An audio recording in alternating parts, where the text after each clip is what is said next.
Welcome back to Half A Hot Rods. We're back to work on Maverick's R30 GMC pickup. This morning we're going to work on putting this used bumper we got off Marketplace on it. Picked it up for 40 bucks. It's mostly straight and not beat to death. So kind of like the rest of the truck. It came off another Squarebody truck, so in theory it should be easy to just throw it on there. But Maverick's truck was a cabin chassis truck, which means originally it was a longer wheelbase, had a narrower rear end under it, and the frame was a lot longer. So in order to put a factory bed on it, we had to cut the end of the frame off.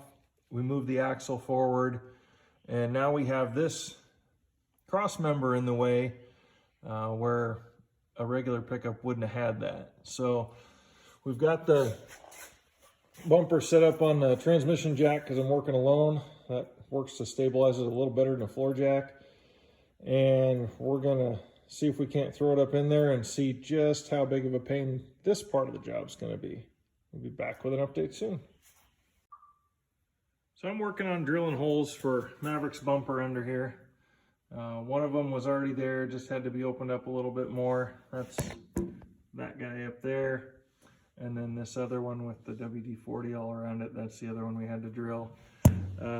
Something I wanted to say about drill bits, you really get what you pay for with drill bits. So if you buy cheap ones like these, they're not great and they don't last a long time, but drill bits are really expensive. So I keep getting more cheap ones because I'm kind of hard on them and I don't take it slow and let the bit do the work like you're supposed to and you know, just go easy on them and try to make them last a long time. So I'd rather break cheap ones than expensive ones.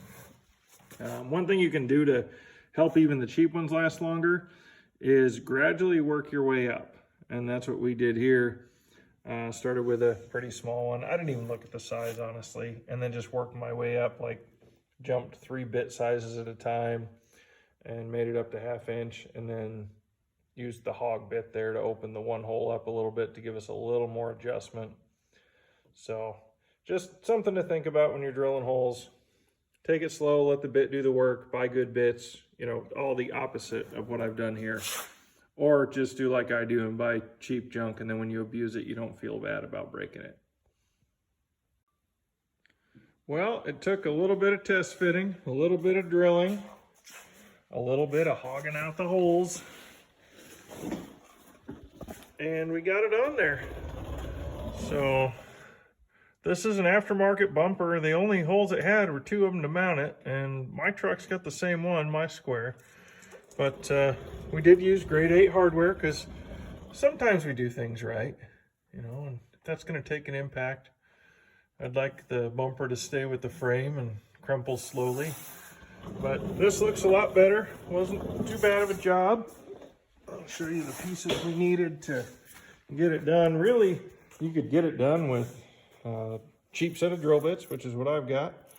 That's missing a few because, like I said, I'm kind of hard on equipment. These stepper bits aren't super expensive, but they're really, really handy. Again, Harbor Freight special. So if I break it by beating on it, I don't feel too bad. You really could do it with a couple of crescent wrenches or the right size wrench and a ratchet and socket. Screwdriver is good for helping line up the holes. The rubberized fine adjustment tool is nice for moving that in without dinging up our slightly used chrome. Vice grips help hold it in place. And then of course you need a drill. You don't need a yellow one. I used a cheap one for a long time, but my family was nice enough to get me a little nicer equipment. And then this is actually my son's, and that's like a ratchet on crack, and it's awesome. So with grade 8, we can just hammer away at them. Anything less than that, we probably just snap them right in 2. So that'd be kind of cool, but we're not going to do that this time. Anyway, we got a bumper on Maverick's R30, so we're a little closer to passing inspection and getting it on the road. And as always, remember, if I can do it, you can do it. Till next time.